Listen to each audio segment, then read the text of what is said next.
હવે મહારાજ શાસ્ત્ર શ્રવણનો વિવેક. સૌથી પહેલા શાસ્ત્ર શ્રવણ, એના માટે શાસ્ત્ર કોને કહેવું? તો કે જેની અંદર ભગવાનના અવતારોનું નિરૂપણ થયું હોય, તેમજ જ્ઞાન, ભગવાનના સ્વરૂપનું જ્ઞાન, આત્યંતિક કલ્યાણ કરનારી ભક્તિ, એનું નિરૂપણ કરેલું હોય, એ જે શાસ્ત્ર ભગવાનના સાકાર સ્વરૂપનું પ્રતિપાદન કર્યું હોય, એ શાસ્ત્ર, એ જે ગ્રંથ છે એને શાસ્ત્ર કહેવાય. એના સિવાય કદાચ ગમે એટલો પુસ્તકના પાનાનો થપ્પો હોય તો એ શાસ્ત્ર નથી, સતશાસ્ત્ર નથી.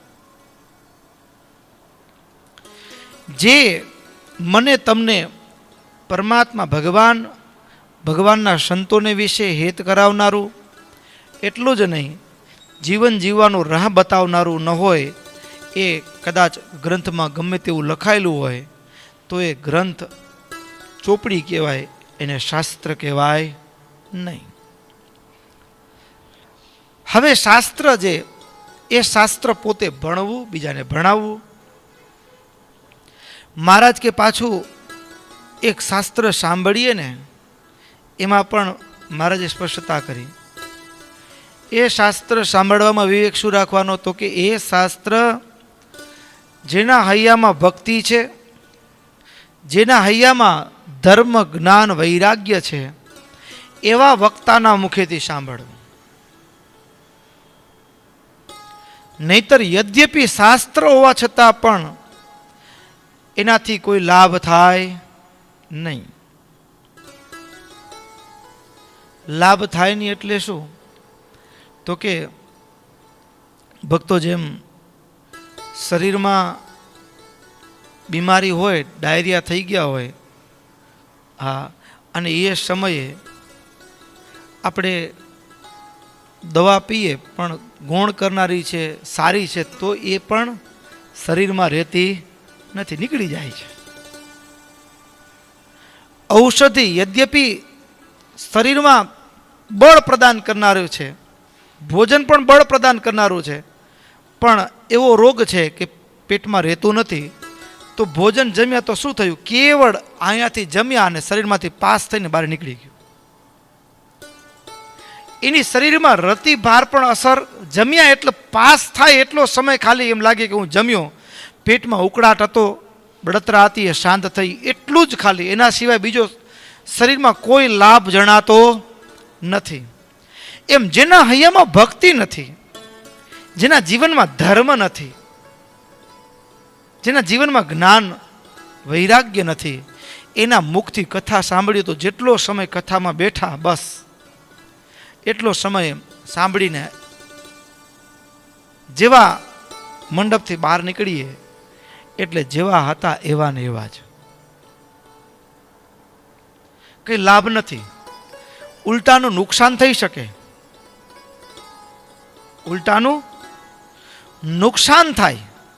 એટલા માટે મહારાજે કીધું કે જેનું હૈયું અંતર શત્રુઓથી દગ્ધ વર્તતું હોય, કામાદિક દોષોથી દગ્ધ વર્તતું હોય, એ વ્યક્તિના હાથ, એના મુખેથી ભગવાનની જ્ઞાન વાર્તા પણ સાંભળવી નહીં. બીજું ખાસ મહારાજે કીધું કે સાકાર મૂર્તિનું નિરૂપણ ન હોય તો એ શાસ્ત્ર ક્યારેય નહીં. હવે એનાથી મહારાજ શાસ્ત્રની વાત કરી, પછી દુનિયામાં છે, કઈ વ્યક્તિ સાથે બોલવું, કોની સાથે સંબંધ રાખવો. પ્રશ્ન હોય ને, જ્યારે મા દીકરાને નિશાળે મૂકવા જાય ને ત્યારે કે ડાયા છોકરાઓ હોય એને ભાઈબંધ બનાવજે. ખુદ મહારાજ આપણને એક મજાની વાત કરતા કહે છે, કોનો સમાગમ, કોનો સંગ કરવાનો. હજી પૂર્વનો જ એક ભાવનો વિશેષ રજૂઆત મહારાજે કરી અહીં કને. ઘણીક વખત જેમ આગળ કીધું ને કે જેનું હૈયું કામ ક્રોધાદિકથી દગ્ધ વર્તતું હોય એના મુખથી જ્ઞાન વાર્તા સાંભળવી નહીં, લાભ નથી. એ મહારાજ બીજું પણ એમ કીધું કે બ્રહ્મનો સાક્ષાત્કાર પામેલી કોઈ મહાસન્નારી હોય, પણ એના મુખ થકી પણ ભક્તો ક્યારેય પણ જ્ઞાન વાર્તા સાંભળવી નહીં. એ જ્ઞાન યદ્યપી સારું છે, પણ આપનાર સારો છે, પીરસનાર સારો છે, પણ ભક્તો કઠણાઈ આપણી છે. આપણી કઠણાઈ શું? તો કે ભક્તો આપણે રજોગુણ તમોગુણના દોષથી એનો વેગ વર્તતો હોય ત્યારે પીરસનારો એનો આકાર નારીનો છે ને, એટલે એ બ્રહ્મભાવમાં છે. પણ મારે તમારે આંખ છે ને ચામડાની, આપણે હજી એવા ભાવમાં પ્રવેશ કરી શક્યા નથી. એટલે માઇક ચર્મ ભાવથી એને જોઈએ છે ને, ચર્મ ભાવથી જોઈએ ને ત્યારે એને એ વક્તા તરફ પણ કામાદિક ભાવો જાગૃત થઈ જતા હોય. કામાદિક ભાવો જાગૃત થતા હોય છે. એટલે કામાદિક ભાવ જાગૃત થાય. અન્ય ક્ષેત્રે કૃતમ પાપમ તીર્થ ક્ષેત્રે વિનશ્યતિ, તીર્થ ક્ષેત્રે કૃતમ પાપમ વજ્રલેપો ભવિષ્યતિ. જે ભગવત જ્ઞાન વાર્તાથી મારા તમારા સ્વભાવો ટળવાના હોય એ જગ્યાએ ત્યાં જવાથી કામનો કીડો જાગૃત થતો હોય છે.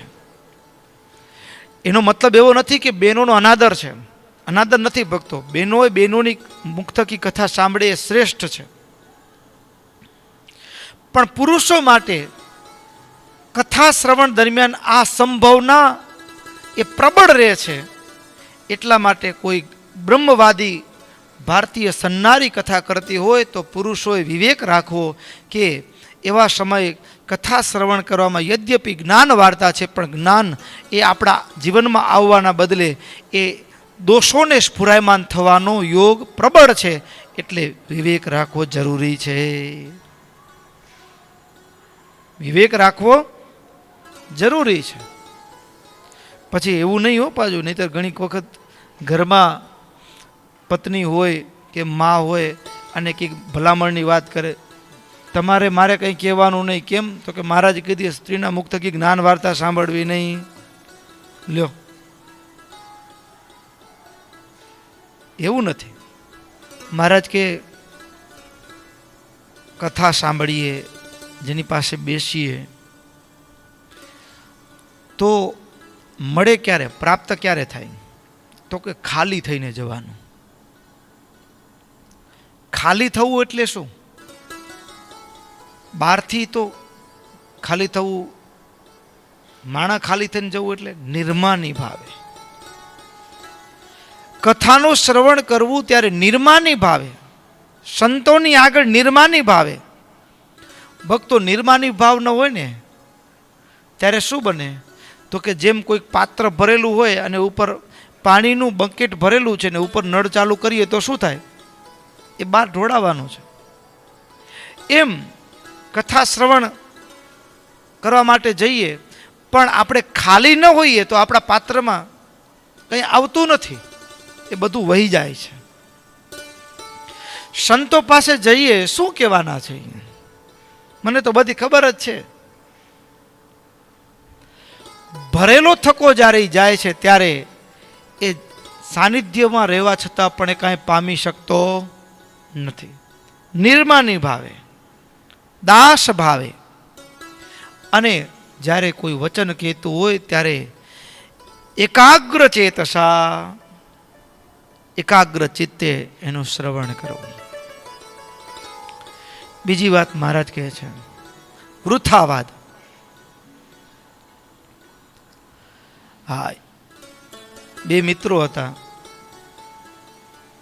બે મિત્રો, ઘણી વખત આપણે પણ આવું જ કરતા હોઈએ છીએ.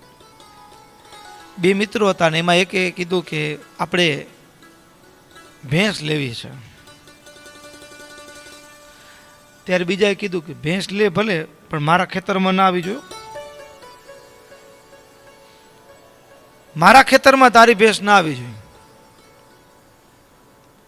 એટલે આણે કીધું કે જો ભાઈ ભેંસ છે એ તો આવે પણ ખરી, તો કે મેળ નહીં પડ્યો મારા ખેતરમાં તારી ભેંસ આવશે તો. અને એ બે ભાઈબંધ હતા, પણ વાતમાં વાત એટલી વધી ગઈ, મારા ખેતરમાં તારી ભેંસ ના આવવી જોઈએ, હજી ભેંસ લીધી નથી. અને એમાં બે બથોબથ આવી ગયા. અને પછી હું કેસ કરીશ, મારા ખેતરમાં ભેંસ આવશે તો હું કેસ કરીશ. વકીલ પાસે ગયા લ્યો, હજી ભેંસ જ લીધી નથી. એ માણસ ઘણીક વખત વૃથા, અરે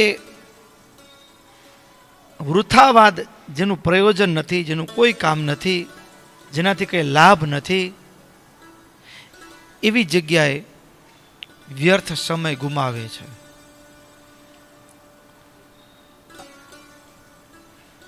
વ્યર્થ સમય આમ તો એવું છે, આપણે કોઈ જગ્યાએ કામ કરવા જઈએ તો આપણે શરીરથી પરિશ્રમ કહીએ, કલાક, 2 કલાક, 4 કલાક, 8 કલાક, તો વળતર મળે ને. વૃથા એટલે શું? ફોગટ, જેનો કોઈ લાભ ન હોય. 8 કલાક મજૂરી કરીએ અને રૂપિયો ન આપે તો કરાય? આપણે કેટલા દિવસ જઈએ? ન જઈએ. વૃથાવાદ એટલે ભક્તો, આ જીભને કોઈકના ગુણ કે દોષો માટે વાપરીએ, કંઈ લાભ નહીં લ્યો. 1 રૂપિયાની બેલેન્સ ન બહારથી લાભ થતો હોય, ન ભીતરથી કંઈ લાભ થતો હોય, ઉપરથી ખોટનો વેપાર. વૃથા, ફોગટ. આ જીભને કઈ જગ્યાએ ઇન્વેસ્ટ કરવાની? આ જીભને કઈ જગ્યાએ ઇન્વેસ્ટ કરવાની? ખોટનો ધંધો નહીં કરવાનો. કોઈ માણસની વાતો કરીએ, આને ફલાણાનું આમ થયું, આ થયું, આ થયું, વાતો કરીએ. જીભને કલાક સુધી કોઈકની વાતો કરવામાં આપણે લગાડી, કામે લગાડ્યો. હવે એ કલાક સુધી કામ કર્યું, વળતર શું?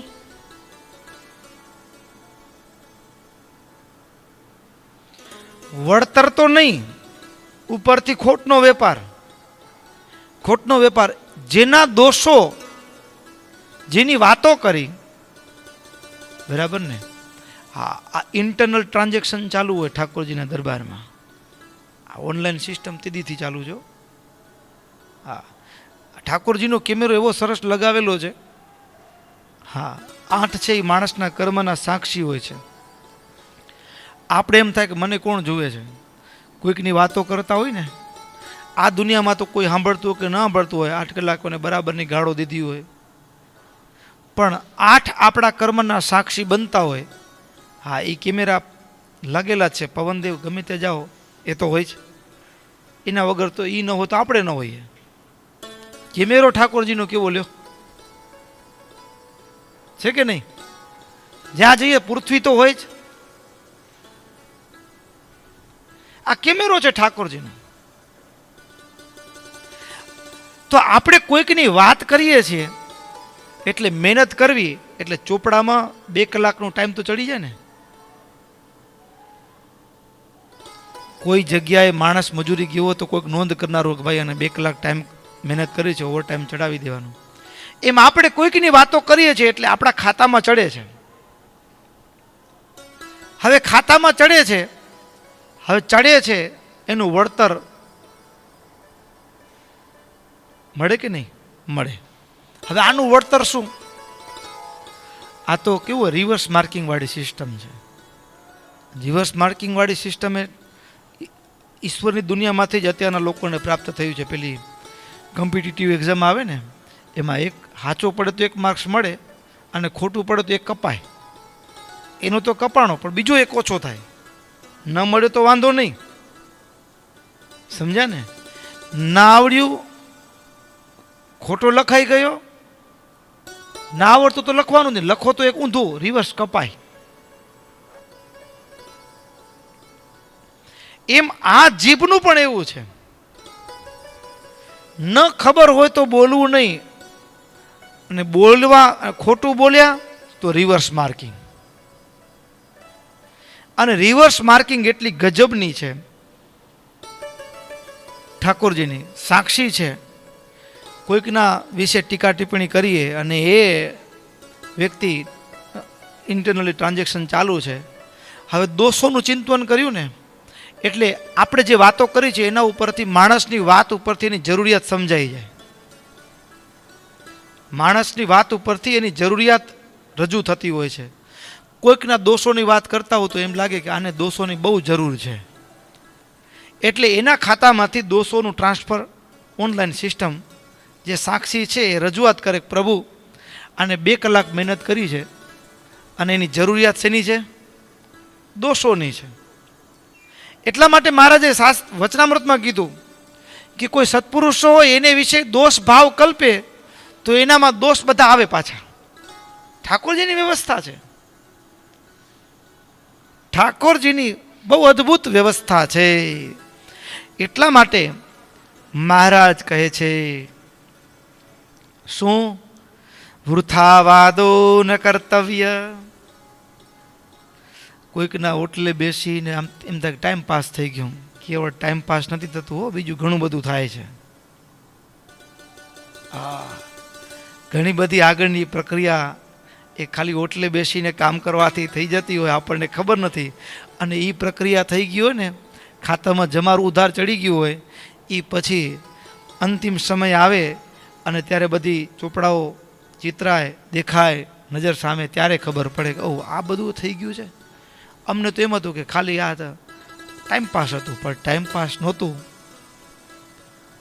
એનામાંથી ચક્કર શરૂ થઈ જાય જન્મ મરણના. અપશબ્દાન વક્તવ્યા નાનૃતમ ચા પદમ વિના. અપશબ્દ પણ મહારાજ કહે આપતકાળ પડ્યા વિના અસત્ય વચન પણ બોલવું નહીં. કોઈને ગાળની વ્યાખ્યા શું ભક્તો? ગાળ કોને કહેવાય? આપણે તો કેટલાક નક્કી કરી રાખેલા શબ્દો છે કે આ બોલે તો ગાળ કહેવાય. બરાબર? અપશબ્દ કોને કહેવો? તો કે જે શબ્દોના ઉચ્ચારણથી, જે વાણીના પ્રયોગથી સામેની વ્યક્તિના જીવનમાં દુઃખ ઉપજે તો એ અપશબ્દ. સામેની વ્યક્તિના જીવનમાં દુઃખ ઉપજે છે. હવે ઘણી વખત એવું હોય કે ઘણા માણસનો મિસઅન્ડરસ્ટેન્ડિંગ હોય, એટલે કે વાંક હોવા છતાં પણ કોઈ કેને કહે તો એને દુઃખ થાય છે, તો એને અપશબ્દ કહેવો ના. ભક્તો, બહુ સરસ વાત મહારાજે કરી છે.